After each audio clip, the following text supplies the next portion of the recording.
네, 노무현 대통령 8주기 추모제를 곧 시작하겠습니다.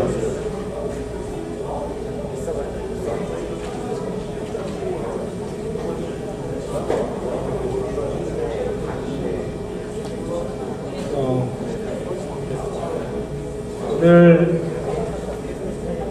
강사로 저희가 초대한 이정우 청와대 정책수석님께서 일단 노무현 대통령 영전에 헌화하시고요. 자리에 앉으시면 바로 행사를 시작하겠습니다.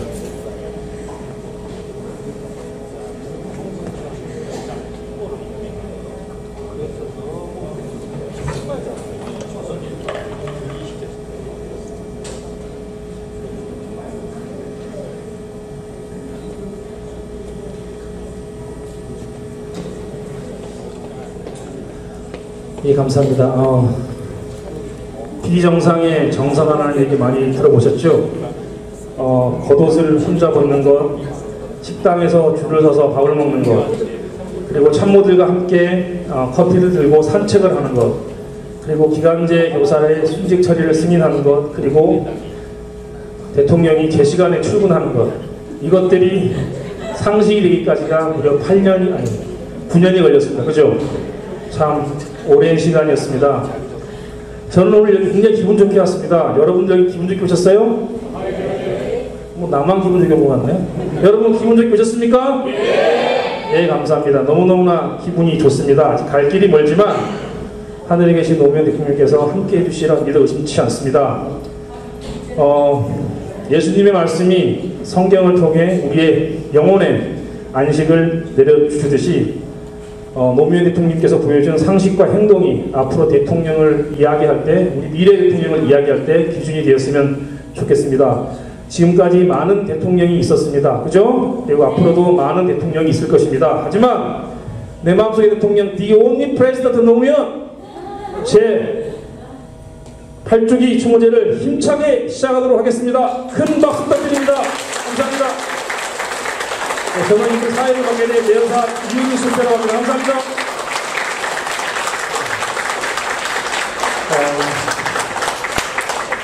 행사를 시작하기에 앞서 오늘 행사를 준비한 내일을 여는 사람이란 단체가 있습니다. 원래 시작은 노무현을 사랑하는 사람들의 모임으로 시작을 했는데요. 그 흔적에 대해서 원래 대표 일꾼님께서 말씀하셔야 되는데 지금 출타 중이세요. 그러셔갖고 총무님께서 간단하게 내여사에 대해서 소개해 드리겠습니다.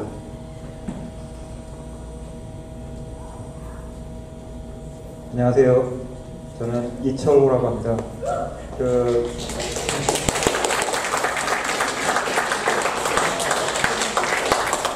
저희 대표인 김미라 씨는 박근혜 퇴진 집회 저희가 8번 하는 동안, 그리고 영상관 앞에서 침묵시위를 89일 동안 하는 동안 나와보신 분들은 아시겠지만 늘 사회를 보고 앞에서 구호를 선창하던 분이 김미라 씨입니다. 저희 대표고요. 저는 이철호라고 하고요. 내일을 여는 사람들이라고 하고 줄여서 내여사라고 합니다. 그래서 이제 가끔씩 제가 이제 내여사 이철호입니다라고 소개를 하면 불교 단체냐 혹은 내여사니까 여자들만 참여할 수 있는 단체냐 뭐 이렇게들 물어보시는데 내일을 여는 사람들의 준말입니다.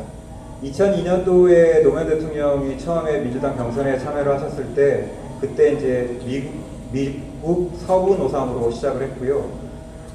그때 당시에는 제 기억에 저희가 이제 그때 재선거 투표권이 없었지 않습니까? 그래서 이제 공항에 나가서 항구에 들어가시는 분들한테 노무현 찍어달라고 전단지 돌리고 한 2주 동안 그랬던 기억이 납니다. 노무현 대통령 당선되시고 나서 저희가 이름을 미국과 한국을 균형을 맞춰서 활동을 해보자 해서 이제 내일을 여는 사람들을 이름을 바꾸게 되었고요.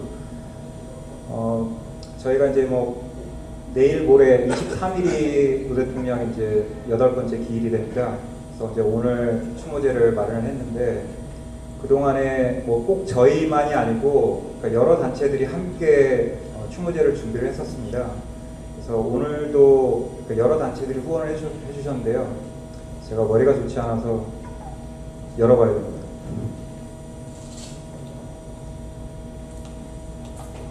6.15 공동실천 서부지역위원회, 액션 온 코리아, LA 사람 사는 세상, 민가협 양심수 후원의 미주지구, 재미동부 전국연합 LH회, 진보의 것, 한미인권연구소, 한반도 중립화 협의회 LH회 이런 단체들에서 오늘 행사를 후원을 해주셨습니다. 아까 사회자가 잠깐 얘기를 했습니다만 2부에서 이정훈 교수님께서 이제 강연을 해주실 텐데 이정훈 교수님이 사실 아시는 분들은 잘 아시겠지만 그러니까 노무현 정부 때 처음으로 이제 청와대에 원래 그러니까 비서실이라고 하는 실 하나밖에 없었거든요. 근데 이제 정책실이라는 것을 만들어서 그 전반적인 그 정책들을 정치 사회적인 경제적인 어떤 그런 이슈들을 관할을 하는 그러니까 기관을 하나 만들었었습니다. 그때 초대 정책실장을 하셨고 그 경험으로 이제 노무현 대통령과 그리고 이제 문재인 대통령을 가까이서 뵌 분이기 때문에 아마도 여러분들이 궁금해하시는 것들을 많이 풀어주실 것 같습니다. 그리고 그러니까 지난 18대 대선 때 LA에서 이제 저희가 대선 토론회, 그러니까 모의 대선 토론회 이런 것들을 했었는데요. 그때 이제 그 토론회가 끝나갈 무렵에 한 분이 이제 저한테 질문을 뭐라고 하셨냐면, 그래서 누구를 찍으라는 거냐? 이렇게 물어보시길래 제가 뭐라고 답변 드렸냐면 18대 대선의 화두는 경제민주화이고 그러면 각 캠프에 누가 경제참모로 있는지를 보시면 될 것 같다. 그래서 박근혜 캠프에는 김종인 씨가 있고 그리고 안철수 캠프에는 장하성 교수가 있고 문재인 캠프에는 이정훈 교수님이 계시다.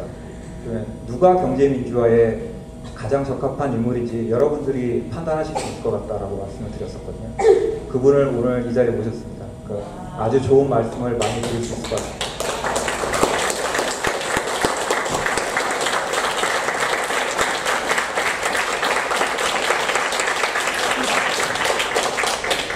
주최 측 말이 길어지면 지루해지니까요. 마지막 한마디만 드리면서 말씀을 정리를 하겠습니다. 문재인 대통령께서 그 취임식을 하시면서 취임사에서 무슨 말씀을 하셨냐면요. 기회는 평등할 것입니다. 과정은 공정할 것입니다. 결과는 정의로울 것입니다. 라고 말씀을 하셨습니다. 그러니까 그게 저는 올해 그 추모제의 주제인 사람 사는 세상이 돌아와와 아주 꼭 맞는 말이라고 생각을 합니다. 그래서 오늘 추모제가 그 이전에 노 대통령 돌아가시고 나서 분향소를 저희가 차리고 그 이후에 7번 추모제를 하는 동안에 제가 이제 동영상 같은 것들을 만드는데요. 매일 밤 울면서 동영상을 만들었습니다. 노무현 대통령 사진 보면서 그리고 이제 동영상들을 모아서 보면서 매일 울면서 만들었는데 이번 동영상들을 제가 안 울고 만들었습니다. 아마 여러분들도 같은 마음이실 거라고 생각이 듭니다. 그 주차장이 협소해서 아마도 굉장히 불편하셨을 텐데 어쨌든 여기까지 와주시고 같이 뜻을 함께 해주셔서 감사합니다.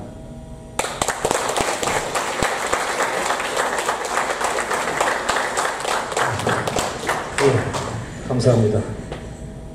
2분만 하랬더니 3분을 했습니다.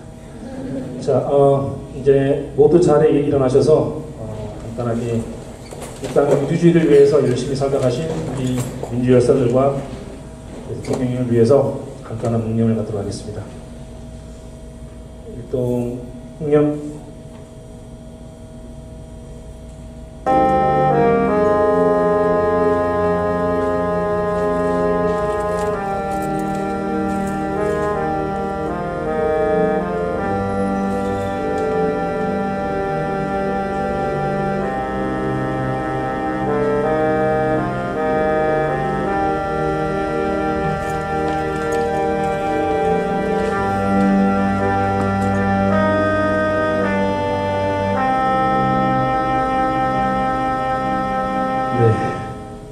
바로 해주시기 바랍니다.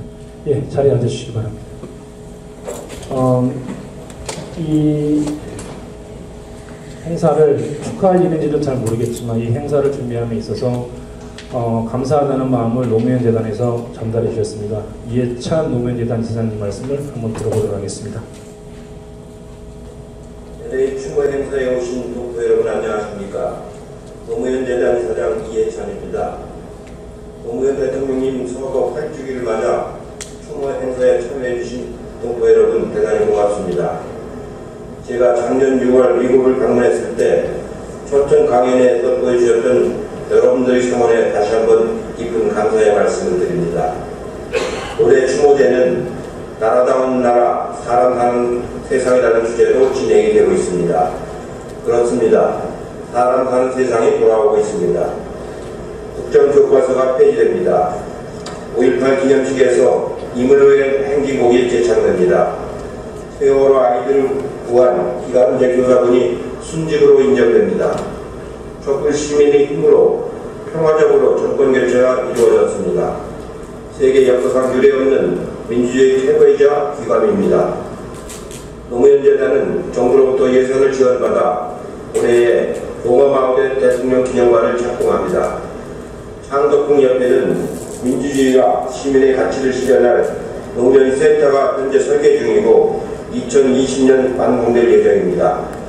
앞으로 대통령님의 정신을 소중히 갖고 우리 후손들이 사람답게 사는 세상을 만들기 위해서 최선을 다하겠습니다. 마지막으로 노무현 대통령을 기리는 추모 행사를 준비해 주신 내일을 여는 사람들 여러분에게 진심으로 깊은 감사의 말씀을 드립니다.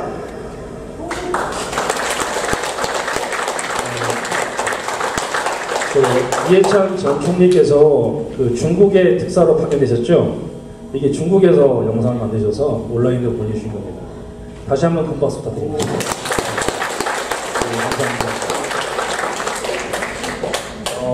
감사합니다. 며칠 전에 광화문에서 노무현 재단에서 주최한 축제 있었죠. 그 축제에서 도종환 시인이 나오셔갖고 헌시를 했었거든요. 기억나세요? 예, 그 헌시를 저희가 이따가 낭독을 하겠습니다. 그래서 그 전에 저희가 추모사를 준비했는데요. 추모사는 내일을 내는 사람들 대표해서 라성원 씨께서, 원래는 아이디는 혜린 아빠입니다. 오늘 이름 처음 알았습니다. 라성원 기사사 나오셔서 추모사를 해주시겠습니다.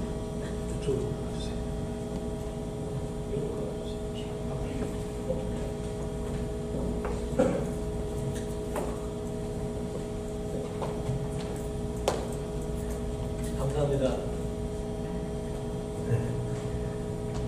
친노교포 라성원입니다. 이 말 정말 해보고 싶었습니다. 7주기 추모제 때 부산에서 감사합니다.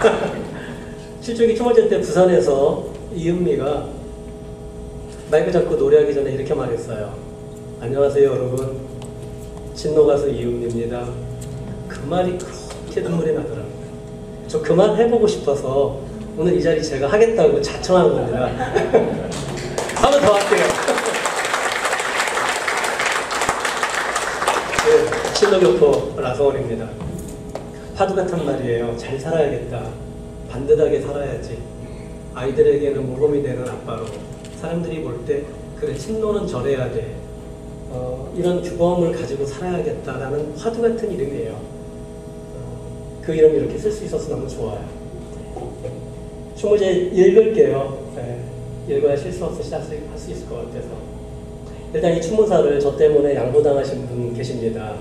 아무래도 여기 계신 민주, 시민, 통일단체의 단체장님 중 어느 한 분이 하셨어야 하는 자리예요. 그런데 제가 자청해서 이 자리를 차지하는 바람에 못하겠습니다. 정말 죄송합니다. 이곳 미국이 전 세계 민주주의 국가의 맏형 국가라고 하지만 이 나라에서도 민주, 시민, 통일운동하기에는 쉽지 않습니다.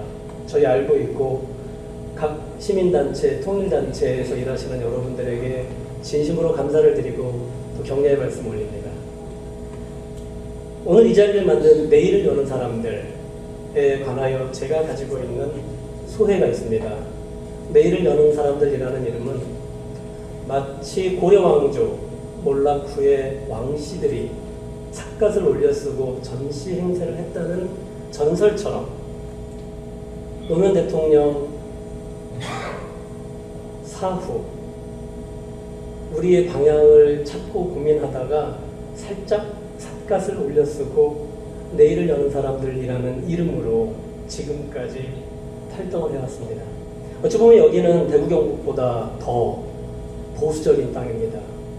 이곳 LA에서 7번의 추모제를 마치 카타콤의 예배처럼 조용하게 치러내신 내일을 여는 사람들의 식구들, 담당자들, 임원분들께 정말 감사의 말씀드립니다.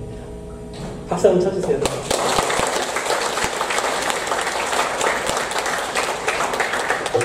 노무현 대통령님, 세월이 흘러 친노의 이름은 퇴색했으나 당신의 정신은 부활했습니다.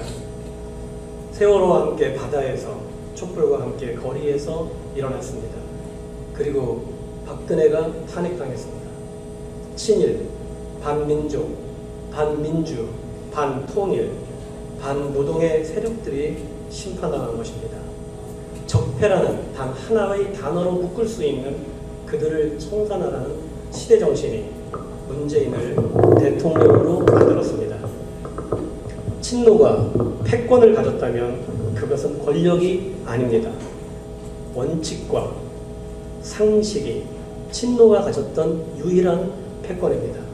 그 원칙과 상식에 공감하는 시민들이 대한민국 19대 대통령 문재인을 만들어낸 것입니다. 노무현 대통령님, 당신 가시고 8번째 추모제를 당신의 친구 문재인이 대통령이 된 세상에서 치르고 있습니다. 당신이 그토록 믿고 의지했던 깨어있는 시민들의 힘으로 정권을 바꾸었고 역사를 다시 써내려가고 있습니다. 당신의 날엔 갔으나 당신의 계절이 온 것입니다. 이 계절의 바람이 아주 오래도록 저 멀리까지 불어서 사람이 사는 세상, 남과 북이 하나 되는 통일의 계절까지 이어졌으면 합니다. 우리는 당신이 바라보는 세상, 당신이 이야기한 민주주의의 보루인 깨어있는 시민들의 모습을 목격한 첫 세대가 되었습니다. 5월 광주에서 흘린 피가 6월 시민들의 뜨거웠던 항쟁이 씨앗이 되고 거름이 되어 예쁜 꽃을 피웠습니다. 스마트한 시대에 성공한 첫 혁명을 피 한 방울 흘리지 않고 이루어낸 조국 대한민국이 자랑스럽습니다. 윌셔와 올림픽을 벌거벗고 뛰면서 나의 조국은 대한민국이다 하고 외쳐도 부끄럽지 않을 큰 일을 우리의 조국 대한민국이 해낸 것입니다. 노무현 대통령님, 듣고 계신지요? 보고 계신지요? 당신을 지키지 못했던 우리는 이제서야 당신이 피워준 꽃을 지키기 위하여 글에 글로, 댓글에 댓글로, 소문을 팩트로 무력화시키며 문재인을 지키고 있습니다. 민정수석 조국의 어머니는 빚을 내어 운동학원에 세금을 완납했고 당신의 민정수석 이호철은 이 정권의 짐이 된다 하여 자유를 찾아 떠났으며 문재인의 모든 자리를 함께했던 양정철도 기꺼이 자신의 소임을 다했노라 해외로 떠나간다 합니다. 곱고 반듯하게 문재인 정부를 지켜내겠다 하는 이들이 주는 감동으로 아침마다 목젖이 뜨겁습니다. 세상에 윤석열을 서울중앙지검장으로 승린 발령한다 하니 춘추관의 기자들이 아 하고 탄성을 지었습니다. 해도 너무 잘해서 질투가 날 지경입니다. 세상이 아 하다가 악할 정도로 혁신되고 변화되는 대한민국을 만들어낼 수 있도록 당신의 시민들을 응원해 주시기 바랍니다. 노무현 대통령님, 바다의 아이들을 놓친 지 3년, 봉화의 절벽에 당신을 놓친 지 8해가 되었습니다. 세월호는 올라왔고 아이들의 유해도 하나씩 돌아오고 있습니다. 온 국민이 억장을 부여잡고 동동거려서 배가 떠올랐고 아이들과 선생님들이 돌아오고 있습니다. 이제 우리는 더 이상 아무것도 놓치지 않으려는 마음의 깃을 단단히 여미고 있습니다. 여기는 미국이고 로스앤젤레스입니다. 뭐 이리 먼 데까지 와서 사노 하며 한 말씀 하시겠지만 그 먼 길 마다 않고 2번, 한 번은 아내와 함께, 한 번은 세 아이들의 손을 잡고 당신의 무덤을 찾았습니다. 잊을 수가 없습니다. 당신의 무덤은 딛고 굳게 서라는 듯 반석이었습니다. 당신의 삶을 사시겠다고 지은 집은 처마가 낮아서 겸손한 산사 같았습니다. 생애 마지막 몇 날 기자들의 카메라가 닿지 않는 사저 유일한 사각지대에 서서 담배를 태우셨다는 당신의 그 자리는 차마 서볼 수가 없었습니다. 진실은 반드시 밝혀진다고 박근혜가 말했습니다. 정의는 승리한다고 조원진이 말했습니다. 박근혜와 조원진도 아는 그 상식이 입증되는 것을 보고 싶습니다. 아주 사사로운 감정으로 청을 하나 드립니다. 나무라시거나 운명이다 뭐 이런 스님 같은 말씀하지 마시고 우병우 좀 구속시켜 주십시오.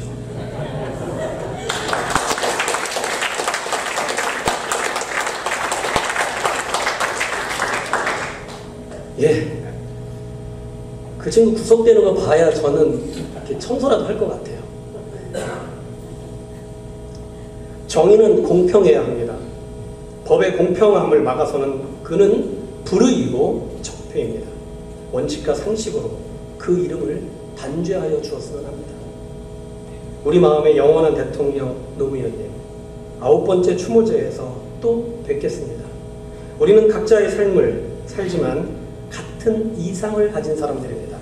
그리고 우리가 가진 이상의 정점에 당신이 있어서 우리는 기꺼이 친노의 이름을 부끄러워하지 않고 우리 인생의 세례명으로 간직하겠습니다.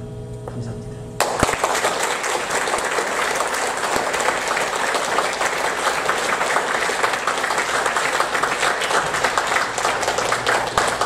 감사합니다. 좋은 말씀 많이 하셨는데 우병우 구속해라만 기억이 안 납니다. 꼭 좀 그렇게 되었으면 좋겠습니다.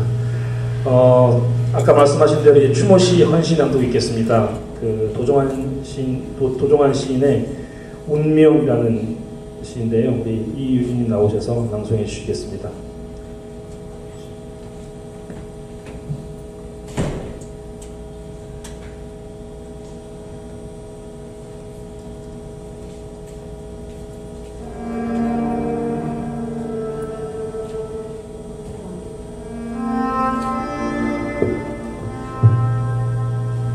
운명, 도종환.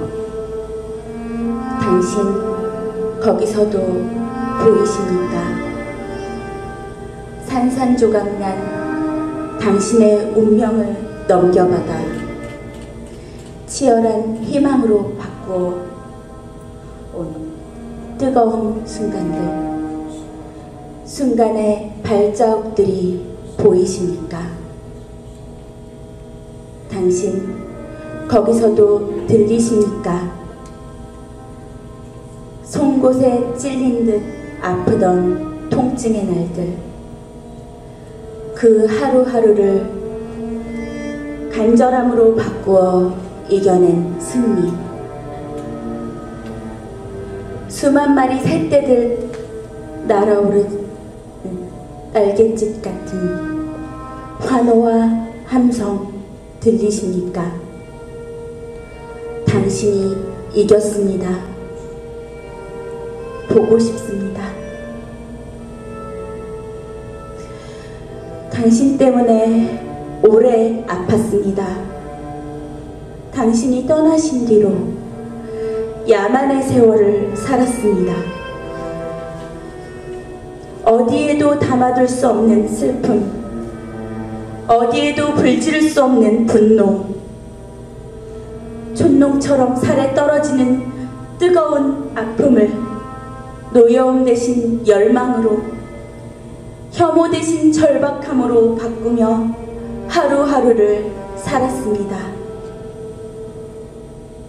해마다 5월이 오면, 아카시꽃 하얗게 지는 5월이 오면 나뭇잎처럼 떨리며 이면을 드러내는 상처.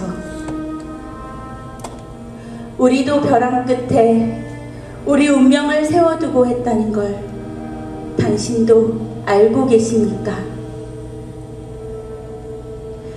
당신의 운명으로 인해 한순간에 바뀌어버린 우리의 운명, 고통스러운 운명을 숙명으로 받아들이며 지금 우리 역사의 운명을 바꾸고 있습니다. 시대의 운명을 바꾸고 있습니다. 타오르되 흩어지지 않는 촛불처럼, 타오르되 성찰하게 하는 촛불처럼, 타오르되 순간순간 깨어있고자 했습니다.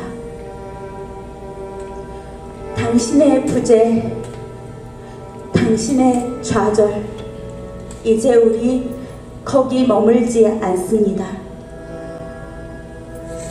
당신이 이루지 못한 꿈, 당신이 추구하던 의롭고 따뜻하고 외로운 가치, 그 이상을, 그 너머의 별을 꿈꾸고자 합니다.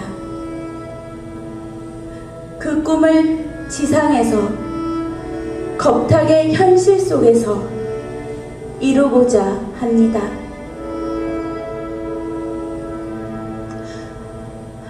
보고 싶은 당신, 당신의 아리고 아프고 짧은 운명 때문에 많은 날 고통스러웠습니다.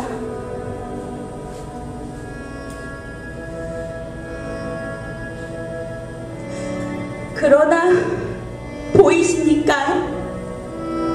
당신이 이겼습니다. 당신이 이겼습니다. 당신으로 인해 우리들이 이겼습니다.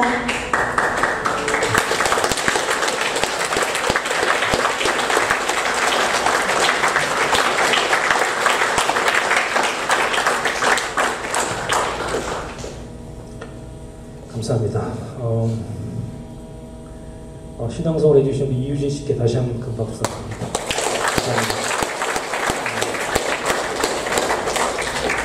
감사합니다. 시도 그렇고 낭송하는 사람도 그렇고 너무 완벽해서 더 이상 코멘트를 못 달겠습니다. 다음으로 넘어가겠습니다. 이번 순서는요, 그 노면재단에서 추모 영상을 보내오셨습니다. 이게 공식적인 추모제 그 봉화에서 틀어드리는 영상이거든요. 그래서 이 영상은 여기서만 나가야 됩니다. 그래서 혹시 뭐 촬영을 하시거나 해서 온라인 올리시면 안 되고요. 그냥 감상해 주시면 고맙겠습니다. 자, 부탁드릴게요. 가을과 겨울을 지나고 봄이 왔습니다. 그리고 여기 촛불이 있습니다. 이 작은 촛불 속엔 무엇이 있나요? 제가 든 촛불 속에는 진실한 사회를 희망하는 염원이 담겨 있었습니다. 세월호가 잘 인양돼서 진실이 밝혀지기를 원하는 마음이 들어있어요. 제가 든 촛불에는 소박한 정의가 있었습니다. 촛불 속에는 제 희망이 들어있고 촛불 든 사람들의 희망이 들어있습니다. 저 촛불 속에는 애국심이 담겨 있습니다.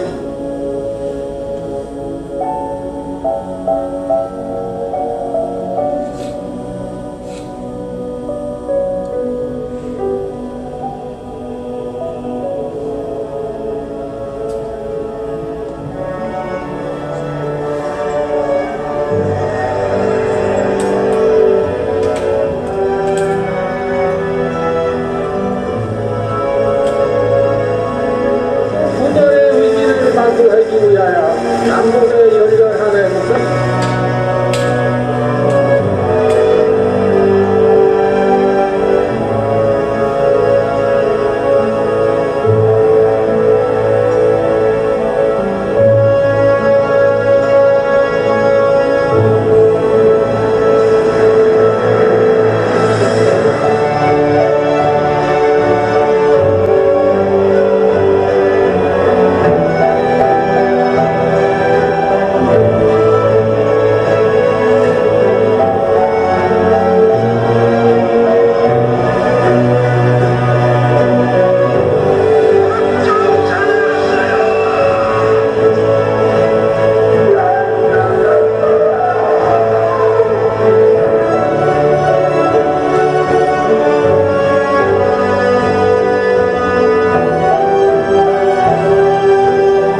제가 하고 싶은 노래는요, 사람 사는 세상이 돌아와.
좀 켜주세요. 영상 잘 보셨습니까? 저만 봤나요? 목소리가. 잘 보셨어요? 네. 여러분의 마음속에 어떤 꿈이 있습니까? 그 꿈을 모두 이루시기를 진심으로 기원드립니다. 이제 추모제가 끝났습니다. 다 같이 일어나셔서 상록수를 제창하고요. 일부 행사를 모두 마치도록 하겠습니다.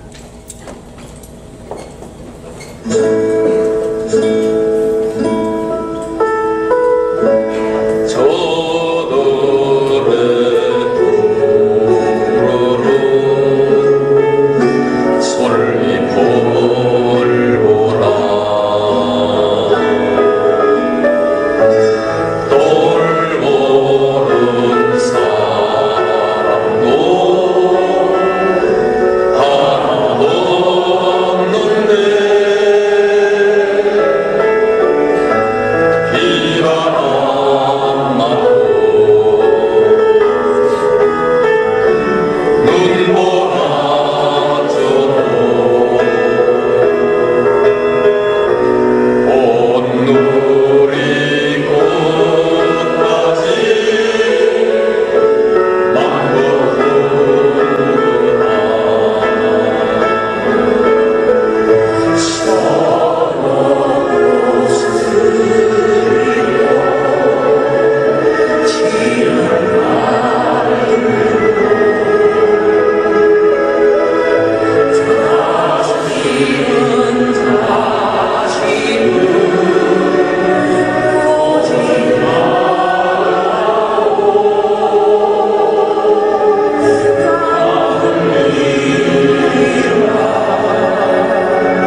감사합니다. 이렇게 자리에 앉아주시면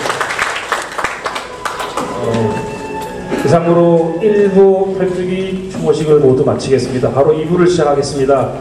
2부에서는요 참여정부 정책실장님이신 초대 정책실장님이셨던 이정우 교수님을 모시고 강연회를 가지도록 하겠습니다. 우선 여기 보시겠지만 제목은 새 정부에 대한 기대와 걱정, 참여정부의 경험에 바탕하여라는 제목으로 강연해 주실 텐데요. 그 전에 제가 이정우 교수님을 간단하게 소개해 드리겠습니다. 이정우 교수님께서는 1950년 8월 31일 대구 남상동에서 출생하셨습니다. 72년도 서울대 경제학과를 학부를 졸업하셨고요. 74년도 서울대 경제학 석사, 그리고 1977년도 서울대 대학원에서 박사과정을 수료하셨습니다. 1983년도 하버드 대학교에서 경제학 박사학위를 취득하셨습니다. 경력으로는요, 1977년부터 현재 2017년까지 경북대학교에서 교수님으로 재직하고 계시고요. 지금은 명예교수로 재직하고 계십니다.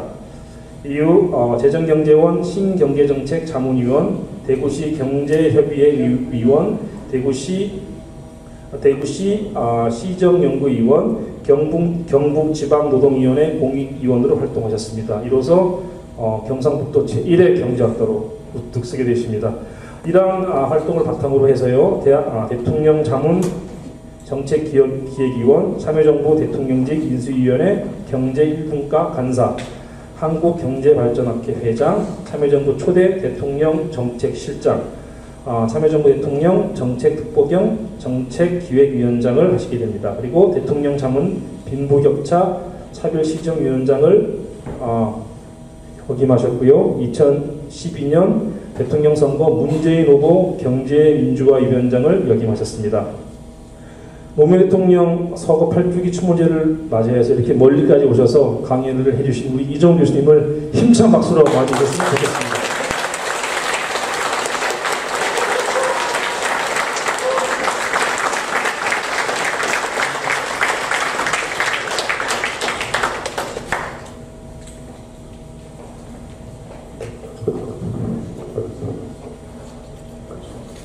예, 방금 소개받은 이정우입니다. 제가 지금까지 외부 강의를 많이 했는데요. 오늘처럼 이렇게 상세하게 제 양력을 소개하는 건 처음 봤습니다. 저도 몰랐던 이력을 오늘 많이 알게 됐습니다. 주로 국내에서 강의를 해왔는데 경북대학은 그러니까 한 40년을 했고요. 77년부터 작년까지 했으니까요. 이제 더 이상은 하지 않습니다. 제 후임이 뽑혔기 때문에 제가 가면 민폐가 되기 때문에 더 이상 가지 않습니다. 경북대학에 40년을 했고, 그리고 이제 외부 강연을 좀 많이 하는 편입니다.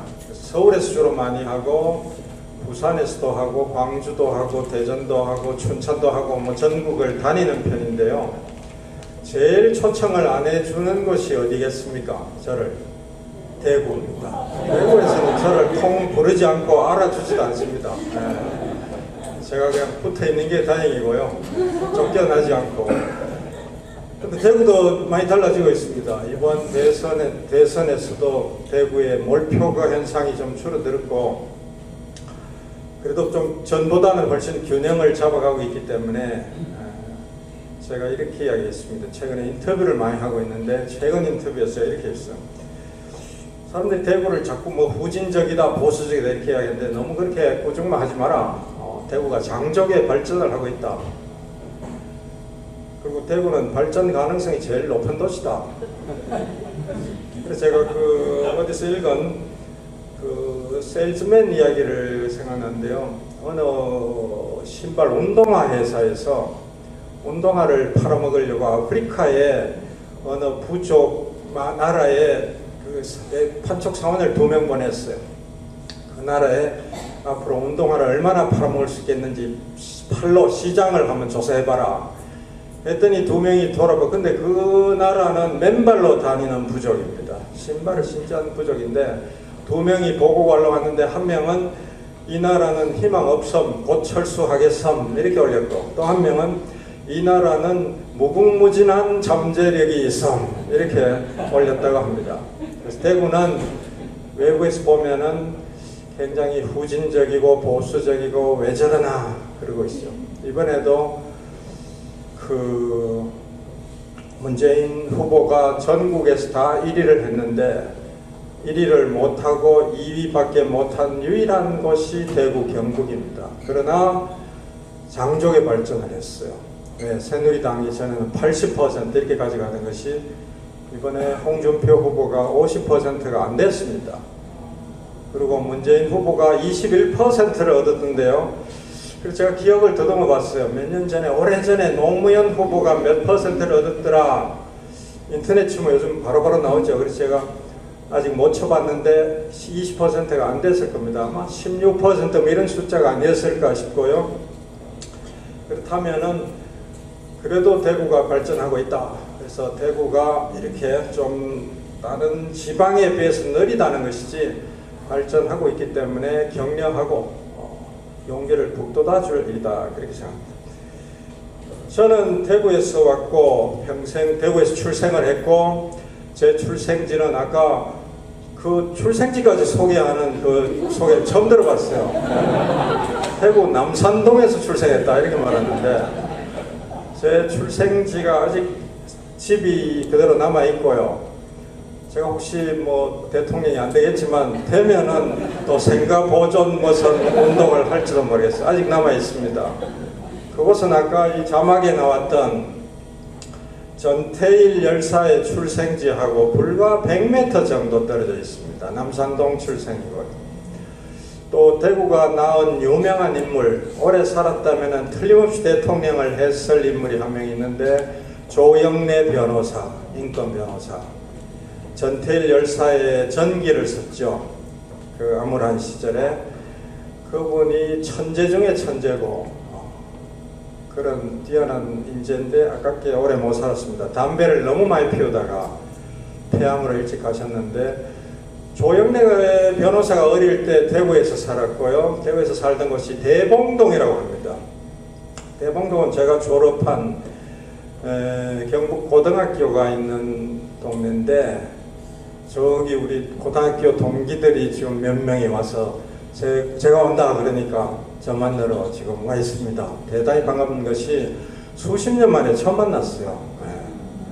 몇십 년째 지금 LA에 와서 살고 있기 때문에 조영래 변호사가 그 대봉동에서 한 10년 이상을 살았다고 하고 제가 남산동에서 출생한 뒤로 대봉동에서 어릴 때 살았기 때문에 제가 그 영웅 열사의 그 발자취를 따라다녔는데 그 절반의 반도 못 되는 그런 평범한 인물이 되고 말았습니다. 그런데 주로 국내에서 강의를 하고 다녔는데요. 올해 드디어 최초로 해외에서 저를 초청하는 이런 기적 같은 일이 벌어집니다. 그래서 오늘 여기에 서게 돼서 대단히 영광으로 생각합니다.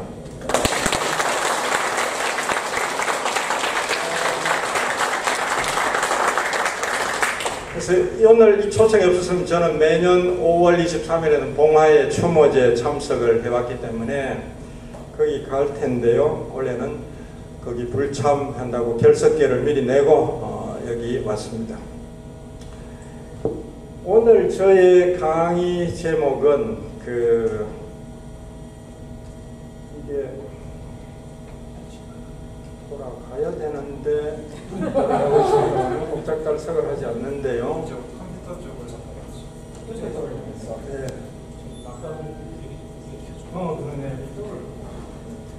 그러네.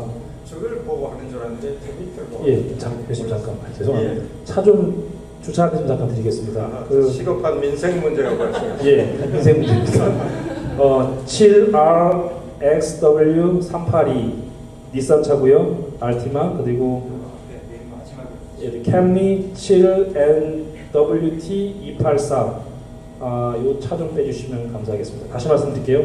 캠리 7NWT284 네, 건물 앞에 맨 마지막에 주차하면 됩니다. 그리고 닛산 알티마 7RXW382 차 좀 부탁드릴게요. 예, 감사합니다. 예. 저게 번호가 뜨네요. 제 강의에다가 저 첨단입니다. LA가 기술에 첨단을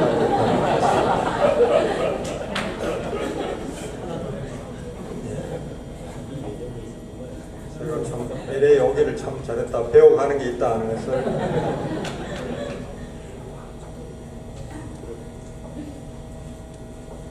제 강의는 이렇게 돼 있고 저는 그 말을 잘 못합니다.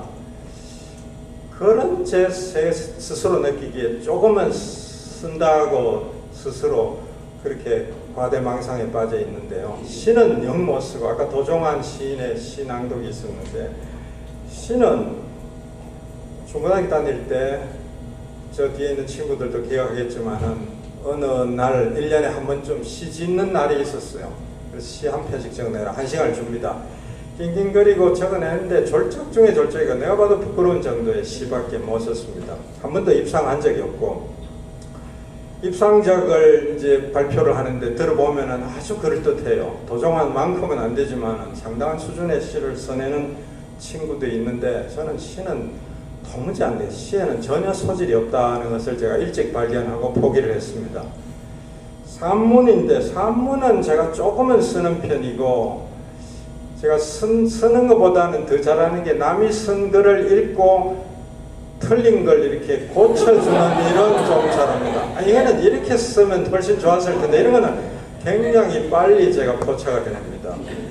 저 같은 사람은 직업을 교수라지 말고 신문사의 교열부 직원 뭐 이런 걸 했으면 잘했을 것 같아요. 근데 대개는 사람들이요 말을 잘하는 사람은 글을 잘 못 씁니다. 그리고 또 글을 잘 쓰는 사람은 말을 잘 못합니다. 둘 다 잘하는 사람은 잘 없습니다. 근데 그걸 둘 다 하는 사람은 주위의 시기 질투 대상이 될 수밖에 없는데 제가 본 사람 중에는 유시민 이런 사람이 있어가지고 못 사람의 그런 시기 질투의 대상이 들어있죠. 왜 시는 공평하지 못하게 저런 사람을 만들어가지고 나한테 열등감을 주는가. 저는 그러니까 글에 대해서는 조금은 한다. 뭐 ABC로 하면 한 C 학점 정도는 된다 이렇게 생각하는데 말은 잘 못합니다. 제가 대구 출생이라서 대구는 어릴 때부터 말 잘하면 남자가 아들이 말을 잘하면은 막 억압을 합니다. 사나가 말 잘해가 뭐 하겠노? 저렇게 가벼워가 못신다 이렇게 해가지고 말을 못하게 해요. 그런 분위기에 자랐기 때문에 제가 말을 잘 못하고요. 40년이나 강의를 했는데도 겨우 오늘 정도 이런 수준밖에 안 되는 거죠. 그러니까 각자 적성이 있습니다. 그래서 제 강의는 잘 못하는데 평소에는 제가 할 때 이제 좀 학술적으로 합니다. 교수이니까 정치적인 연설 이런 건 못하고요. 뭐 선동적인 연설 예를 들어 노무현 대통령이 상당히 잘했던 그런 막 격정적인 연설 이런 건 저는 해본 적도 없고 소질도 없고 아예 생각할 꿈도 꾸지 않습니다. 저는 보통은 이제 그 차분한 학술적인 강의를 하는데 사람들이 이제 졸게 만들죠. 근데 제가 2년 전인가 브라질에 가서 무슨 학술 발표를 해달라 그래가지고 비행기를 3번 갈아타고 서울을 출발해서 브라질의 무슨 그 도시를 간 적이 있는데요. 가는데 40시간이 걸렸어요. 총 40시간. 도착하자마자 거기 가서 발표를 하라 그래서 발표장에 가서 앉아있는데 사람들이 많이 왔어요. 그래서 제가 방금 서울에서 왔는데 40시간을 타고 왔기 때문에 내가 발표하다가 잠이 들지도 모르겠다. 미리 양해를 부탁한다. 이렇게 하는데 와 웃더라고요. 근데 좀 이따 진짜 제가 졸았어요. 옆에 딴 사람 발표하는 사이에 제가 발표하는 동안은 안 좋을 텐데 물론 옆에 딴 사람 발표하고 그 다음 제 차례인데 사회가 깨워서 제가 일어났은 적이 있었습니다. 오늘은 제가 이틀 전에 왔는데 그 시차 때문에 아직 적응이 덜 돼 있고요. 잠을 통 못 잡니다. 그래서 혹시 발표를 하다가 자더라도 양해를 해주시기 바랍니다. 오늘은 덜 학술적으로 하려고 합니다. 제가 여러분들 입장을 받아서 청중석에 앉아있다 이렇게 생각을 하더라도, 그러니까 제가 40년 강의를 해왔는데 반면교사란 말이 있습니다. 남이 하는 걸 보고 저래서는 안 되겠구나 하고 거꾸로 배우는 것이죠. 또는 뭐 타산지석이라고도 합니다. 그 말을. 타산지석. 근데 강의를 40년 해왔고 들어본 적은 대학 졸업 후에는 잘 안 들어봤는데요. 가끔 무슨 강의 들을 때가 있었습니다. 뭐 예비군 훈련장에 가서 강의 듣는다든가 뭐 이런 식이죠. 들을 때 제가 배운 것이 있는데 강의는 저렇게 하면 안 되겠구나 하는 반면교사를 몇 명 봤고요. 그래서 이제 저런 식으로 하면은 틀림없이 청중들이 졸게 되는구나. 그래서 안 졸도록 하는 방법을 내가 대학 강의할 때는 써야 되겠다. 이제 그렇게 해서 40년 동안 해왔는데, 제 강의는 그러니까 특징이 좀 졸립습니다. 재미가 별로 없고요. 근데 쉽게는 합니다. 제 강의 듣고 어려워서 못 알아듣겠다 이렇게 이야기하는 사람은 한 명도 못 봤으니까요. 아마 뭐 부끄러워서 저한테 이야기를 안 했는지 모르겠는데 없었습니다. 자, 그래서 제가 이제 쉽게는 할 텐데 좀 오늘은 덜 학술적으로 해서 덜 졸리도록 한번 해보겠습니다. 자, 기대를 제가 큰 글자로 쓰고, 그리고 약간의 걱정은 작은 글자로 썼는데 이 주최석에서 편집을 한 겁니다. 기대는 좀 크고 걱정이 약간 있다. 그죠? 약간인데 저 작게 썼는데 똑같은 활자로 이렇게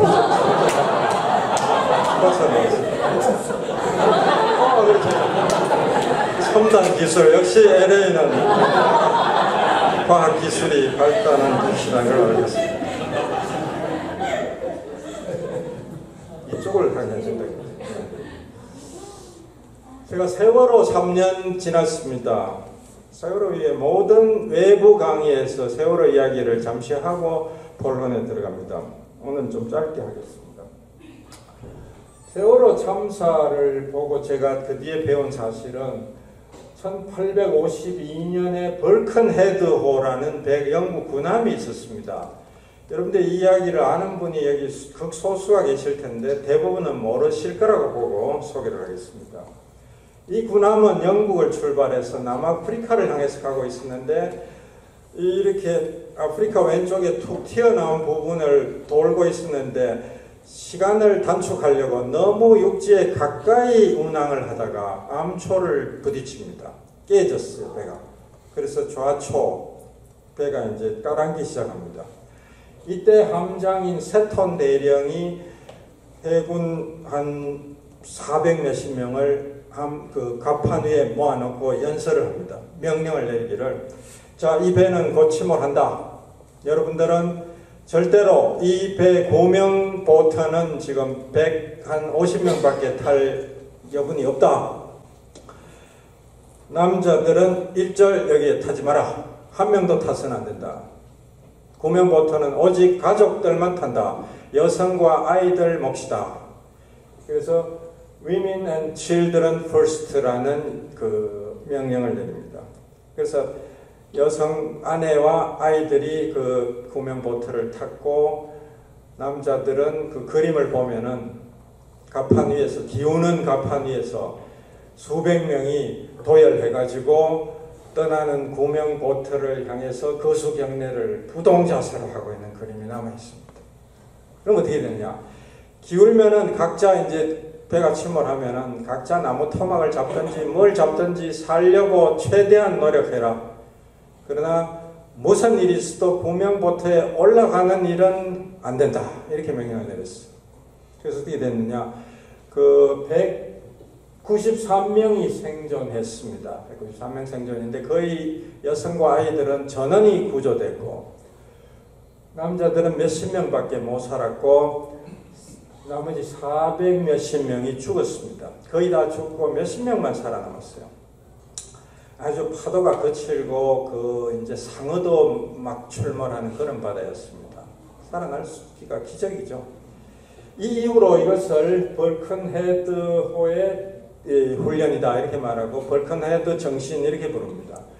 이 사건은 잊혀질 뻔했는데 마침 사멜 스마일즈라는 유명한 작가를 만나가지고 작가가 이 책에서 이 사건을 소개를 했어요. 한 600페이지짜리 책인데 우리말로 번역되어 있고 자조론, 셀프헬프 자조론입니다. 하늘은 스스로 돕는 자를 돕는다라고 하는 성경 귀절에서 따온 겁니다.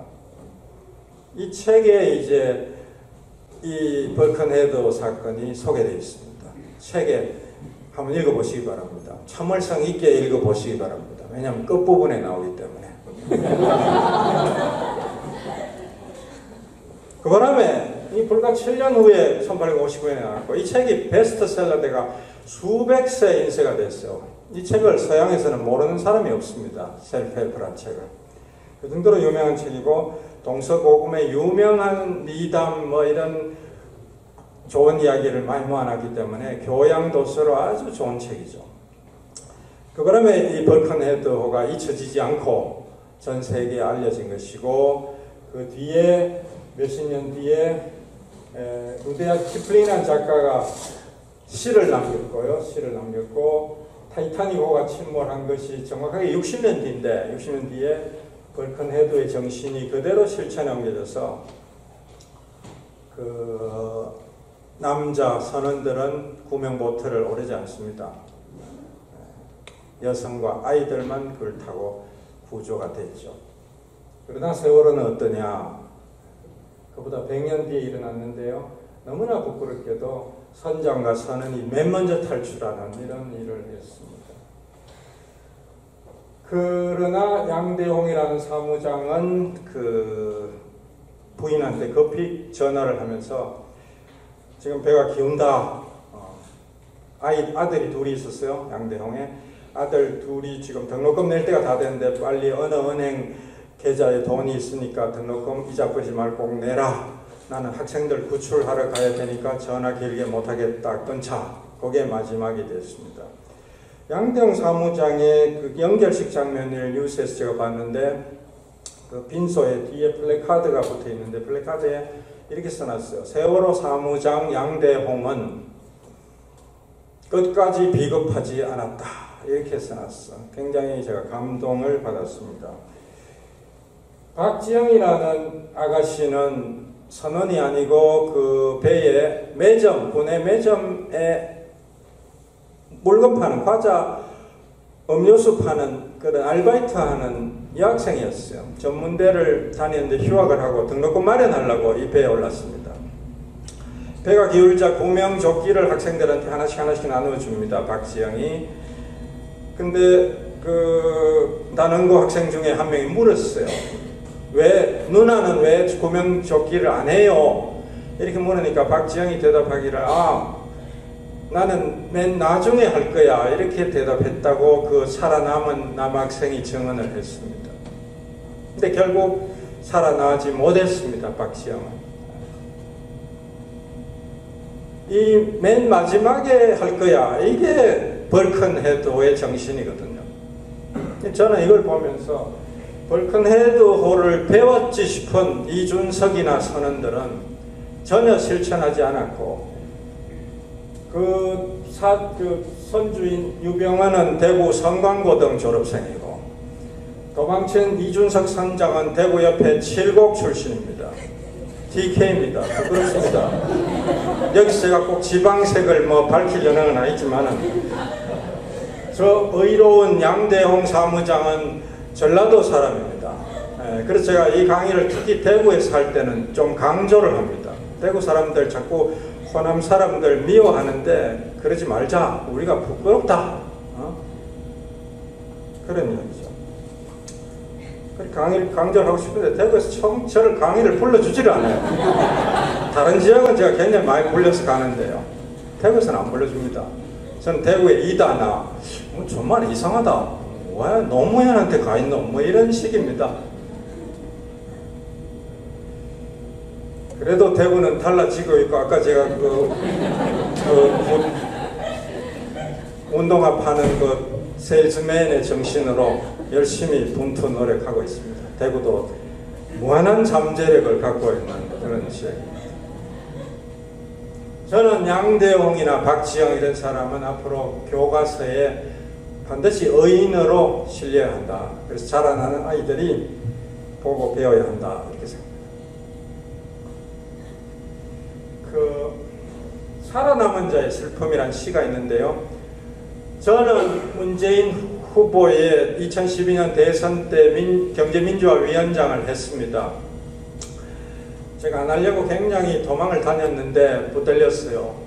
왜냐하면 그 전에 담쟁이 포럼이라는 게 있을 거예요. 문재인을 지지하는 좀 지식인, 문인, 학자 이런 그룹에 한 1000명쯤 되는 모임이 있었어요. 그걸 담쟁이 포럼이라고 했고, 그걸 담쟁이 포럼이라고 이름 붙인 사람은 아까 시를, 운명이라는 시를 쓴 도종환 시인이었고, 그 포럼 창립 이래 도종환 시인이 직접 와서 담쟁이라는 시를 낭독하면서 이 우리 포럼 이름을 담쟁이로 합시다.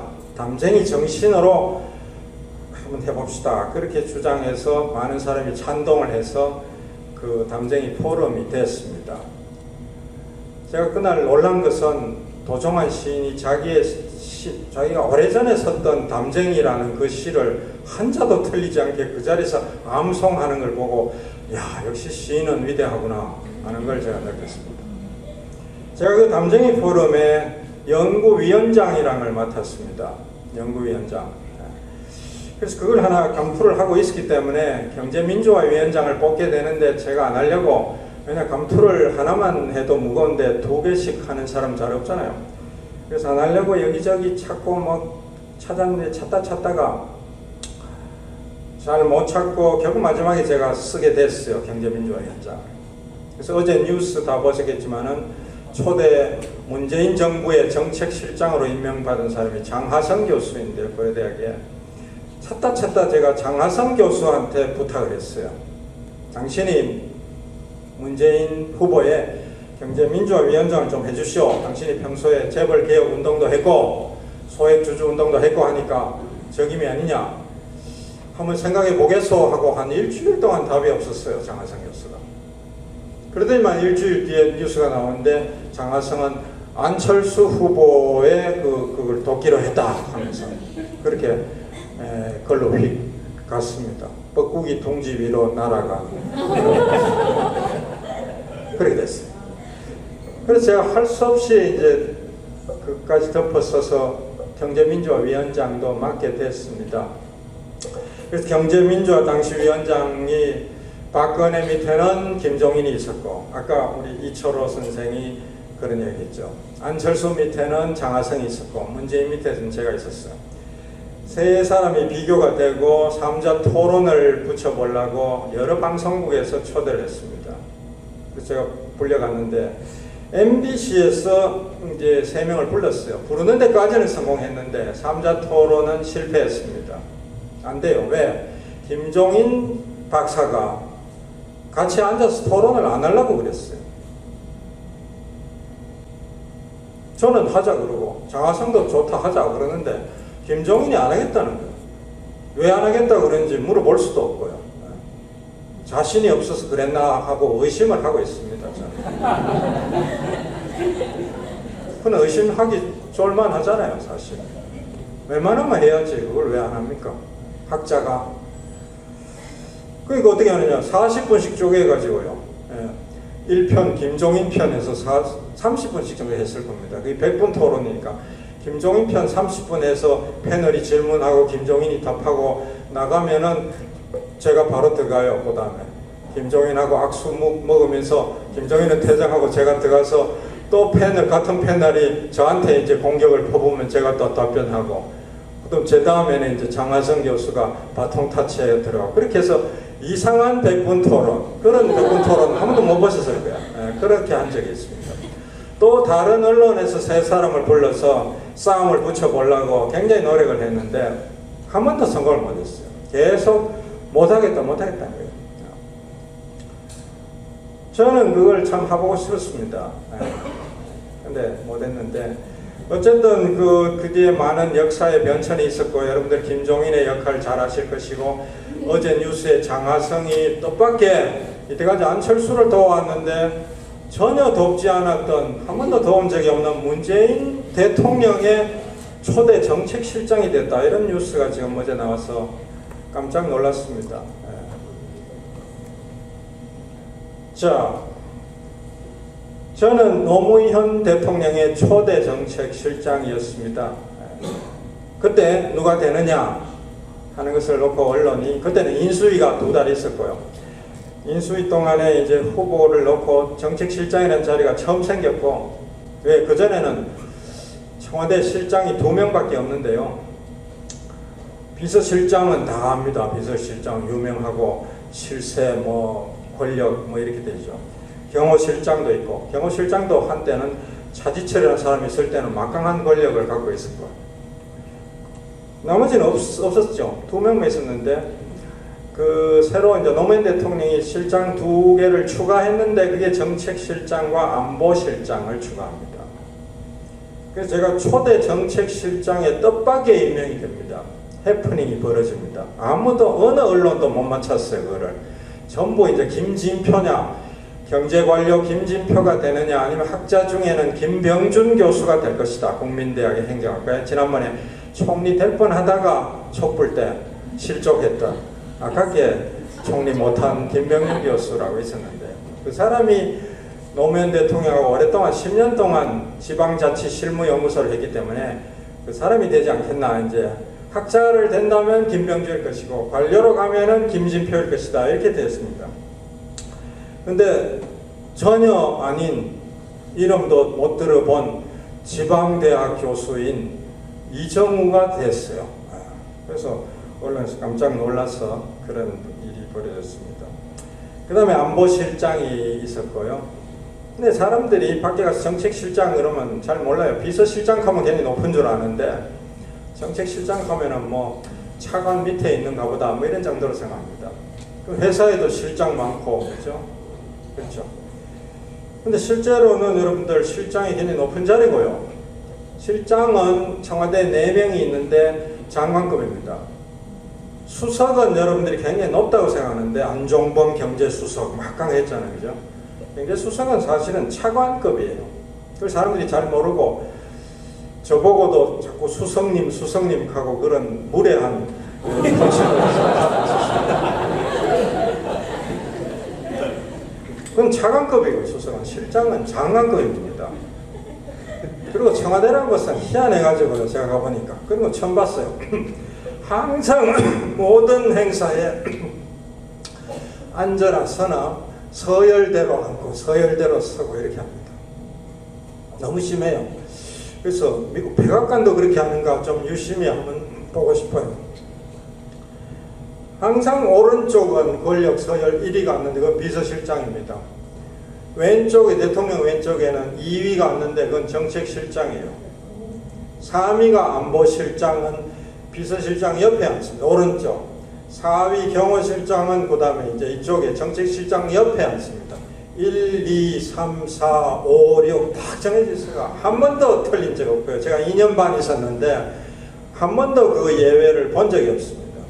이번에 문재인 대통령이 개혁하는 김에 그것도 좀 확 깨버렸으면 좋겠어요. 그럴 이유가 없거든요. 그냥 자유롭게 앉았으면 좋겠어요. 권위주의 청산 그런 차원에서요. 자, 이 정책실장이 박근혜 정부에서 폐지됐다가 이제 부활했습니다. 그래서 누가 되느냐, 문재인의 초대 정책실장이 누가 되느냐 했는데 굉장히 관심을 끌었는데 관료냐 학자냐 뭐 이렇게 추측 보도가 많이 나온 건데 뜻밖의 지금 이제 장하성 교수로 간 것이죠. 그에 대해서 이제 앞으로 뭐 여러 가지 이야기가 많이 나올 것 같습니다. 저는 그러다 보니까 정책실장을 하다 보니까 늘 노무현 대통령 옆에 앉아 있었습니다. 2위니까 떨어질래야 떨어질 수 없는 거예요. 멀리 좀 앉고 싶은데 1위, 2위 이렇게 앉거든요. 그리고 비서실장이 참석 안 하는 행사도 많이 있습니다. 그럴 땐 저 오른쪽에 제가 또 앉아야 돼요. 그렇게 되죠. 그죠? 항상 그렇게 앉더라고요. 너무 권위주의적이다 이런 느낌을 제가 많이 받았습니다. 그러다 보니까 제가 대통령 옆에 1000일 가까이를 앉아 있었던 셈이고요. 제가 평소에 그냥 대학에서 학생들 가르치고 책 읽고 하는 게 제 직업입니다.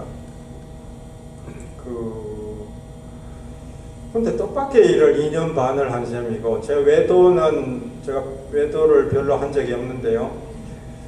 그때 2년 반 말고는 제가 평생 학교에서 살았던 사람이죠. 작년까지 강의를 했으니까요. 그 2년 반 동안에 대통령을 주말 빼놓고는 거의 매일 만났고, 하루에 2번 만날 때도 있고, 식사도 하루에 한 끼를 같이 먹을 때도 있고 2끼를 같이 먹는 날도 있었고, 딱 하루는 아침, 점심, 저녁을 같이 먹을 때도 있었어요. 그건 1000일 중에 하루가 그랬습니다. 저는 그게 정상인 줄 알았는데, 이번 촛불 사태가 벌어지니까 신문 뉴스가 나오는데, 김기춘 비서실장이 국회 청문회에 나와서 이렇게 이야기를 하는 거예요. 자기가 박근혜 대통령을 일주일에 한 번 만나 뵐 때도 있고 못 만날 때도 있고 그렇습니다. 왜 당신은 그걸 몰랐느냐 하고 추궁을 하니까 변명한다고 이렇게 이야기해요. 일주일에 한 번 만나 뵐 때도 있고 한 번도 못 뵐 때도 있고 청와대가 그런 곳입니다. 이렇게 답변을 하는 저 TV 청문회를 보다 깜짝 놀라가지고, 세상에 청와대가 어떻게 그럴 수가 있느냐. 저는 매일 만났고 안 만난 날이 오히려 손꼽을 정도로 적고, 일요일은 면제해줬어요. 일요일은 쉬라 해서 일절 안 불렀는데요. 그전에는 일요일에도 불렀다 그러더라고요. 김대중 정부에서 일했던 모 인사가 와서 하는 이야기가 참 부럽다. 당신들 일하는 거 참 부럽다는 거예요. 왜 그러냐. 자기는 그 청와대 일할 때 일요일에도 막 매일 불러가지고 대통령이 막 하루도 쉬는 날이 없었는데, 노무현 대통령은 일요일은 쉬게 해주시니까 얼마나 성군이냐. 여러분들은 성군을 만났다 이렇게 얘기를 보고, 그렇게 심하게 부려먹었나 하고 제가 깜짝 놀란 적이 있었는데요.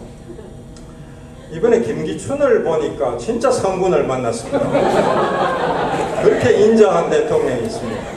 얼마나 부하를 배려를 했으면은 그렇게 휴식하도록 배려를 해주시는 대통령이었습니다. 그래서 이 새 정부가 이 문재인 후보의, 다시 문재인 2012년 대선으로 갑니다. 제가 담쟁이 포럼 연구위원장, 그 다음에 이제 경제민주화위원장 2개의 위원장을 맡아서 굉장히 동분서주했어요. 그때는 6개월 동안 전력 투구했습니다. 문재인 당선을 위해서 전력 투구했다기보다는 제 솔직한 심정을 고백하자면은 박근혜만은 안 되겠다, 떨어뜨려야 된다, 이 때문에 그랬습니다. 문재인이 훌륭해서 했다기보다는, 문재인이 들으면 섭섭하겠지만 그런 겁니다. 박근혜는 저는 안 된다고 봤기 때문에, 이런 사람 대통령 되면 나라 망한다 이렇게 보고 그것만은 막아보자 하는 절박한 심정으로 제가 진짜 열심히 했던 거예요. 근데 실패했고요. 그때 좌절감이 엄청 커가지고 2012년 12월 19일 뉴스를 마지막으로, 그 다음날부터 제가 뉴스를 보지 않고 살았습니다. 1년 반 안 봤어요. 진짜 안 보고 책만 열심히 봤습니다. 학자로서는 아주 다행한 일이었죠. 성군을 만났죠. 그러다가 세월호 탁 터지는 걸 보니까 이런 일이 있느냐. 그래서 제가 세월호 그날부터 당일 뉴스부터 시작해서 매일 막 몇 시간씩 뉴스를 봤습니다. 애들이 살았나 죽었나 말이죠. 일주일 지난 뒤도 아직 혹시 생존자가 나오는가 싶어서 뚫어져라 TV 뉴스를 막 열심히 봤어요. 매일 보는데 주로 손석희 뉴스가 제일 상세하게 하길래 손석희 뉴스를 매일 봤습니다. 한 달 뒤에 소나무기라는 제주도 사람이 나오는데요. 이 사람이 전화로 손석희하고 인터뷰를 하는데, 이 사람은 인천에서 세월호를 타고 제주도 자기 집을 가고 있다가 변을 당한 겁니다. 배가 기울자 이 사람이 열심히 여러 명을 구출했어요. 여러 명 구출해가 목숨을 살려주고 마지막에 굉장히 위험해지자 마지막에 탈출한 사람입니다. 30대 남자였어요. 손이라는 성밖에 기억이 안 납니다. 이 사람이 연결했는데 목소리도 힘도 없고 울먹울먹합니다. 왜? 마지막에 자기가 배 탈출하려고 그랬는데 저 밑바닥에 여학생이 살려달라고 고함을 지르는데 살려줄 방법이 없는 거예요. 옆에 밧줄이라도 있으면 던져주겠는데 밧줄도 없고 커튼도 없고, 살리려면 자기가 뛰어내려가서 저 밑에 가서 안아 올리든지 업어 올리든지 이렇게 해야 되는데 그것도 거의 불가능하고요. 내려가면 나도 올라올 수가 없겠구나, 이런 정도가 된 거죠. 그래서 외면하고 탈출해가 겨우 살았어요. 마지막 순간에 살았습니다. 그래서 제주도까지 갔어요.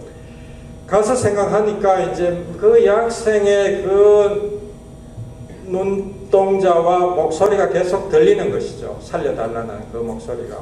그 여학생은 십중 팔구 죽었겠죠. 살아날 수 없었겠죠. 그 여학생을 내가 죽였다, 이렇게 생각하는 겁니다. 이 손아무개라는 청년이. 그래서 우울증에 빠지고요. 자살 시도를 5번이나 했는데 실패를 해서 살아 있었습니다. 지금도 살아 있는지 모르겠어요. 지금 어떻게 지내는지 굉장히 궁금한데 후속 뉴스가 안 나와서 모르겠습니다. 왜 그렇게 생각하느냐? 그렇게 생각할 이유 없죠. 자기가 죽인 것도 아닌데 내 때문에 그 여학생이 죽였다고 생각하는 양심의 가책. 인간은 그런 양심을 가지고 있습니다. 인간이 이기적이냐 이타적이냐 하는 것이 심리학의 주제기도 하고, 제가 심리학 대학 1학년 때 배울 때는 뭐 이기적이냐 이타적이냐 그런 학설을 배웠습니다. 그리고 여러분들이 무슨 중국의 고대 사상에서도 뭐 순자와 뭐 맹자에서 한 명은 성선설, 성악설 이렇게 대비되고 이런 거 다 배웠을 겁니다. 경제학은 아주 고약한 학문이 돼가지고 인간은 이기적이다 이렇게 출발하고 첫 시간부터 그렇게 가르쳐. 경제 언론에서 대학에서 인간은 이기적이다, 지 뺏기 모르는 인간 존재다, 지 돈벌이 극대화하고 지 만족 극대화하고 이런 거를 위해서 행동한다, 이렇게 가정하고 모든 이론을 만들어 나옵니다. 제가 평생 그것만 공부를 했는데 최근에 심리학의 발전을 보면은, 근데 다 공부를 해보니까요, 심리학이 참 재미가 있더라고요. 하나밖에 안 배웠지만, 심리학 개론밖에 안 배웠지만은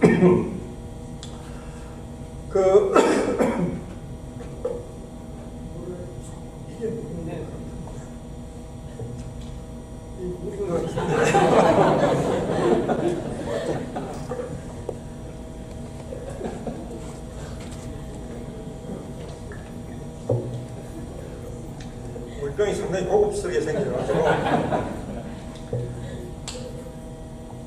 예, 아주 맛도 좋은 물입니다. 목이 약간 걸렸는데요. 이 사람은 왜 그렇게 우울증에 빠져 자살 시도를 하냐? 죄책감입니다. 베르톨트 브레이트라는 독일의 극작가가 시를 하나 쓴 게 있는데, 유명한 살아남은 자의 슬픔이라는 시고요. 저는 아까 말씀드렸듯이 이런 시는 못 써요. 저는 죽었다 깨어나도 한 달을 줄 테니까 한번 써봐라 그래도 못 쓸 것 같아요. 얼마나 간결하고 막 촌철살인, 사람의 폐부를 찌르는 그런 맛이 있죠. 강한 자는 살아남는다. 그러자 나는 내가 미워졌다, 이런 말입니다. 살아남은 이 제주도 소나무개는 자기가 미운 겁니다. 살아남았는데, 강한 자니까 살아남았고 약한 자인 그 여학생은 죽었는데, 살아남은 자가 슬픔에 빠지고 죄책감에 빠지는 인간의 심리를 잘 묘사하고 있습니다. 최근 심리학은 점점 발달해서 생각보다 그 인간이 전에 생각했보다 훨씬 이기적이지 않고 이타적이라는 걸 많이 발견하고 있다고 합니다.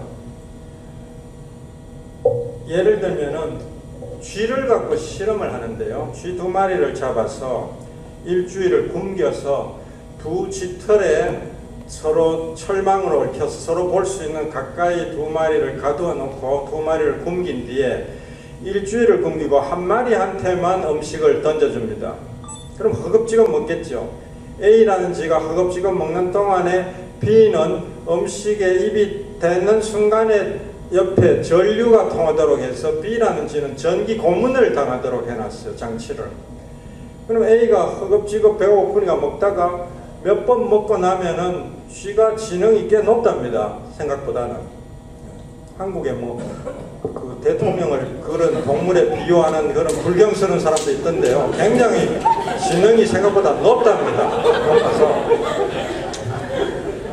이 쥐가 금방 알아차린대요. 아, 내가 이걸 먹으면은 저 쥐가 고통을 당하는구나 하는 것을 알아차리고는 그 다음에는 먹는 것을 포기한답니다. 세상에 그 미물인 쥐조차도 그런 이타심이 있다는 걸 심리학자들이 발견했습니다. 그 다음에는 어떻게 됐습니까? 하물며 인간은 어떻게 했느냐 이제 이렇게 나가는 것이죠. 그래서 우리가 몰랐던 많은 이타적인 그런 요소가 우리 몸속에 있다는 것입니다. 그래서 우리가 경제학도 너무 이기심에 바탕에서 너무 쪼잔하게 아주 작은 스케일로 그렇게 연구를 해온 게 아닌가 그렇게 반성할 점이 많다고 봅니다. 이 브레이트의 시는 우리가 잘 몰랐던 인간 깊은 내면을 그렇게 비추고 있습니다. 저는 소나무계의 그 인터뷰를 TV로 보면서 이 시가 떠올랐어요. 저게 바로 저거다. 저는 그 소나무계가 정말 착하고 양심적인 사람인데요. 제발 그 우울증을 극복하고 씩씩하게 잘 살아줬으면 좋겠습니다. 제 강의는 이제 학술적인 거는 이제 보통 여기서 시작합니다. 근데 굉장히 시간이 지금 많이 흘렀고, 여러분들의 관심은 이런 학술적인 것보다는 청와대 생활이라든가 노무현이 어떤 사람이냐, 문재인이 어떤 사람이냐 이런 게 이제 더 관심이 있을 것이기 때문에 이걸 최소화하고요. 아니면 완전 생략해도 되고요, 사실은. 네. 시간 관계에 따라서 제가 하겠습니다. 어느 쪽이 좋을까요? 완전 생략하고 그냥 내가 본 노무현, 내가 본 문재인 뭐 이렇게 할까요? 시간이 제한되면 그렇게 하고요.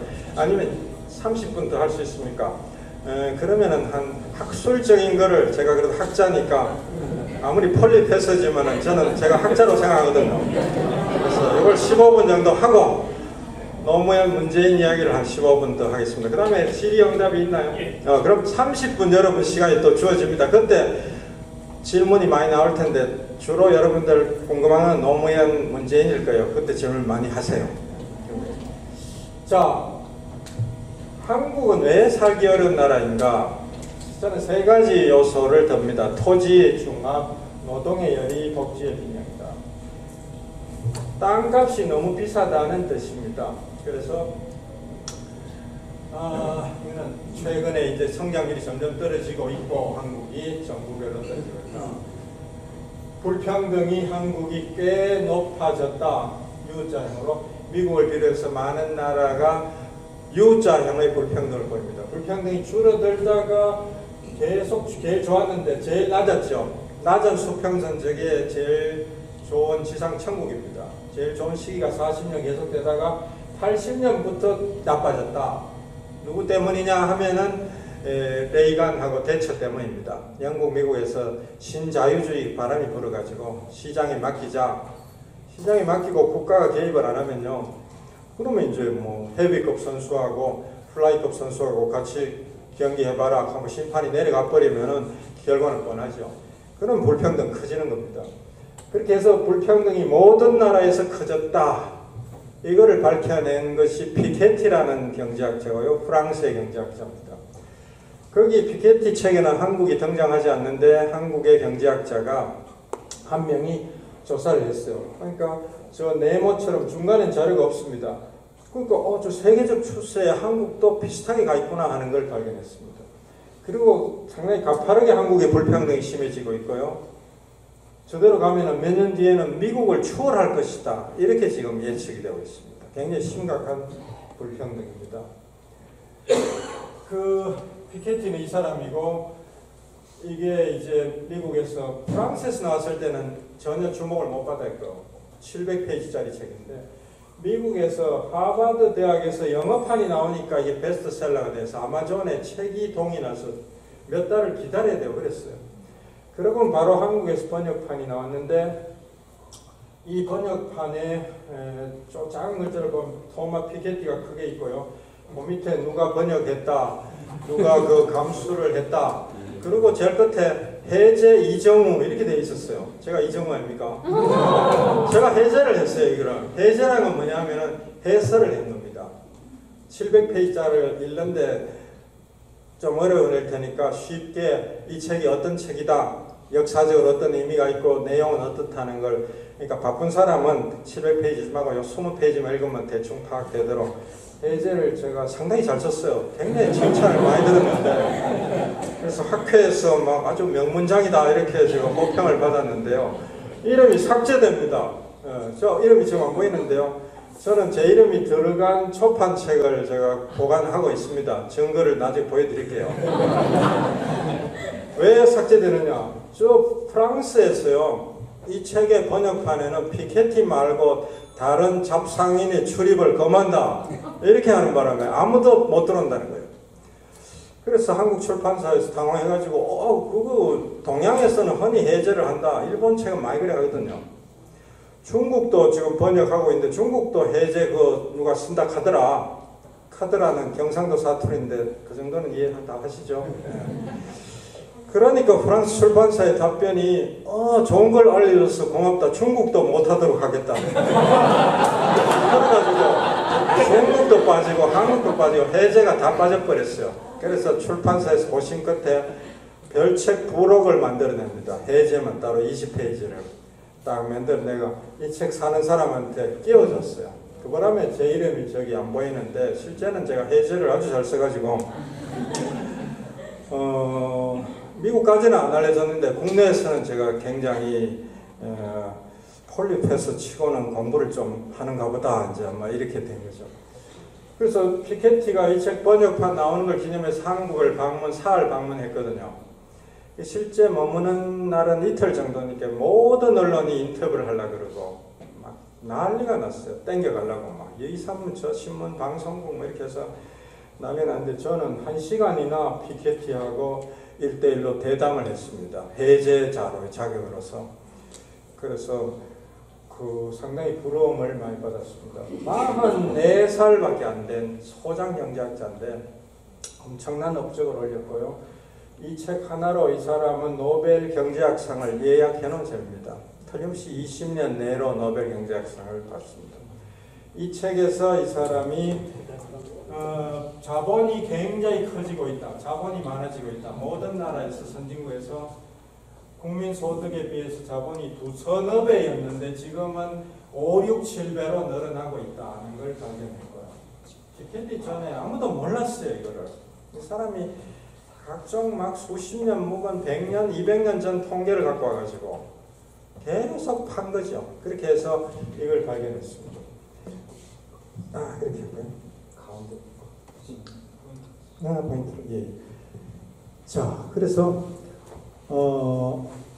자본이 많아지는데 자본이 많아지는 중에 제일 비중이 큰 것은 부동산입니다.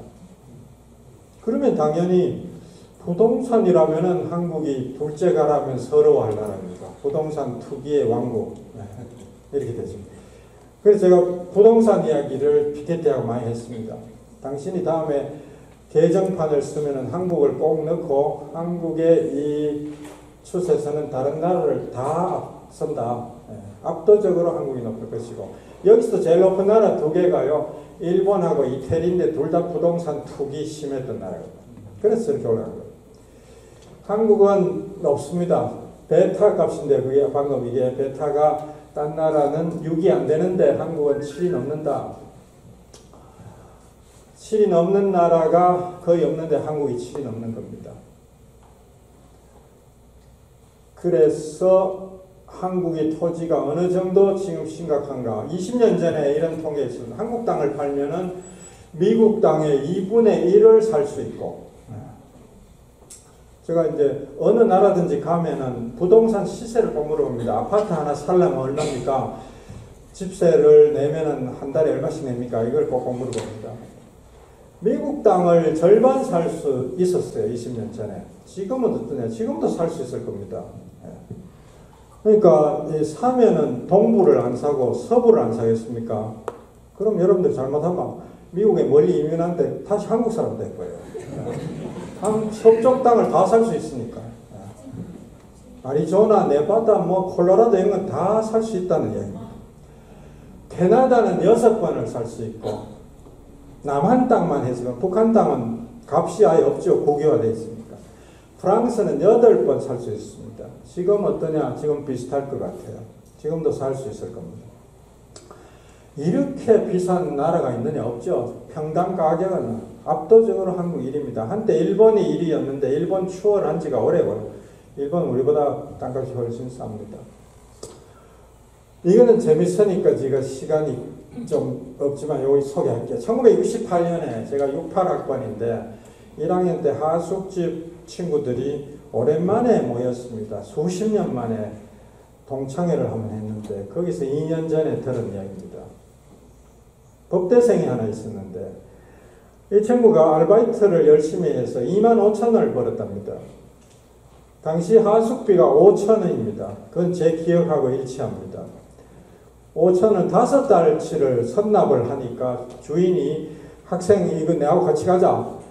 이거 하숙비 내지 말고 이 돈 갖고 땅을 사야 된다. 해서 말죽거리라는 곳을 데리고 갔는데 가보니까 허벌판에 집도 한 채도 없고 땅은 질퍽질퍽하게 진흙탕인데 풀만 무성하게 자라고 있는 땅을 보여주더래요. 그래서 화가 나가지고 무슨 이런 놈의 땅을 돈을 주고 삽니까? 안 사요! 하면서 하숙비 선납이요! 하면서 5달치를 다 냈답니다. 그때 땅값을 기억하는데 7원, 평당 7원 80전이었다. 지금 얼마냐? 한전 본사가 나주로 이전하면서 팔렸는데 현재 자동차의 땅값이 평당 7,800만 원 뭐 이렇게 가요. 세상에. 그러니까 그 친구는 그 선납하는 바람에 3천억 원을 날린 겁니다. 지금 땅값이 3천억을 호가할 텐데 그걸 날렸다. 이거는 극단적인 경우인데요. 이런 경우는 제가 못 봤어요. 다른 데는 뭐 100만 배 올랐다, 10만 배 올랐다 이런 식인데 1000만 배 오른 경우를 배워봤습니다. 너무 비싸고요, 한국 땅값이. 그래서 살기가 어렵습니다. 집 없는 사람 40% 죽을 지경이고요. 집 있는 사람 중에도 한 채 가진 사람은 본전이고 집 2채 이상 가진 사람은 천국이죠. 대부자가 되는 겁니다. 그런 사람은 아주 소수다. 소수는 잘 살 수 있는데 다수가 굉장히 고통을 당합니다. 그 다음에 이 한국 베타값은 7이 넘는다. 피케티기 했습니다. 아까. 왜? 부동산이 너무 비싸서 그렇습니다. 누가 이렇게 땅값을 많이 올렸노? 세계 1등으로 만든 데는 장본인이 있을 것이다. 이걸 제가 조사를 해봤습니다. 해보니까 박정희의 책임이 절반, 그 다음에 이승만, 노태우, 전두환 순으로 가고요. 그 다음에 노무현, 김대중, 김영삼이다. 노무현 때 땅값, 집값 많이 올렸다고 막 아우성을 쳤는데 실제는 약소하고요. 굉장히 길게 설명할 시간이 없어서 그런데 실제는 그건 노무현 책임 아닙니다. 노 대통령은 제가 1000일 동안 옆에서 지켜봤는데 부동산 투기를 일으키지 않고 전공법을 써서 경기를 살려보려고 한 유일한 최초의 대통령입니다. 그전 대통령은 한 명도 그런 대통령 없습니다. 늘 부동산 투기를 일으켜서라도 경기 우선 살리고 보자. 그래서 장관을 막 재촉하고 장관이 막 온갖 그런 이상한 수법을 써가지고 부동산 투기 또 일으키고 또 불지르고 또 불지르고 해서 상습적으로 불을 질러온 나라가 한국이고 그래서 지금 한국 땅값이 이렇게 세계에서 제일 비싸게 된 겁니다. 좁아서 그렇지 않느냐? 안 그렇습니다. 정책만 잘 쓰면요 얼마든지 낮게 할 수 있는데 정책 당국의 실패인 겁니다. 독재 정권이 한국 땅값을 다 올려놨다. 그런 얘기입니다. 박정희 개발주의가 원형이다. 그래서 박정희 너무 종양하면 안 되는 겁니다. 제가 박정희가 다녔던 대구의 4대 부중 담쟁이 우거진 그 학교를 3년 다녔는데요. 그 학교 졸업생 중에 유명한 안도현이라는 시인도 있습니다. 저보다 후배인데요. 박정희의 공과에 대해서 냉정하고 아주 엄정하게 비판적으로 봐야지 무조건 숭배하고 그렇게 해서는 이 대구가 발전을 할 수 없는 겁니다. 물가도 마찬가지입니다. 물가도 한국 물가가 굉장히 비싼 편인데요. 그래서 제가 이제 생수 이런 것도 얼마냐 하고 이렇게 물어보고 이럽니다. 비교가 되니까요. 한국 물가가 굉장히 비싸요. 1등은 아니지만 굉장히 비싼 나라에 속합니다. 이것도 책임을 다 돌려보니까 박정희 책임이 제일 크고 이승만, 전두환, 노태우 이렇게 하고 민주정부들은 책임이 다 합쳐서 일할 정도다. 그러니까 한국의 잘못된 어떤 학설이 하나 있는데요. 독재 정권은 독재는 했지만 경제 살렸다. 민주 정권은 민주화에는 기여했지만 경제에 무능하다는 그런 속설이 술집에 많이 돌아다닙니다. 그거 틀린 이야기입니다. 그걸 증명하기 위해서 제가 이걸 통계를 다 조사했는데 결국 경제 망치는 것은 독재자들입니다. 왜? 책임의식이 없으니까. 민주주의라는 견제가 없으니까 지멋대로 하고 인기 위주로 갑니다. 그러면 돈 많이 풀어서 물가 올리고 개발 많이 해서 땅값 올리고 성장률 높아지는데 그걸 지역적으로 삼는데 심취해가지고 나라의 장래를 생각하지 않는다. 무책임하다. 그게 독재의 한계고 문제입니다. 민주주의가 그걸 막아줄 수 있는 겁니다.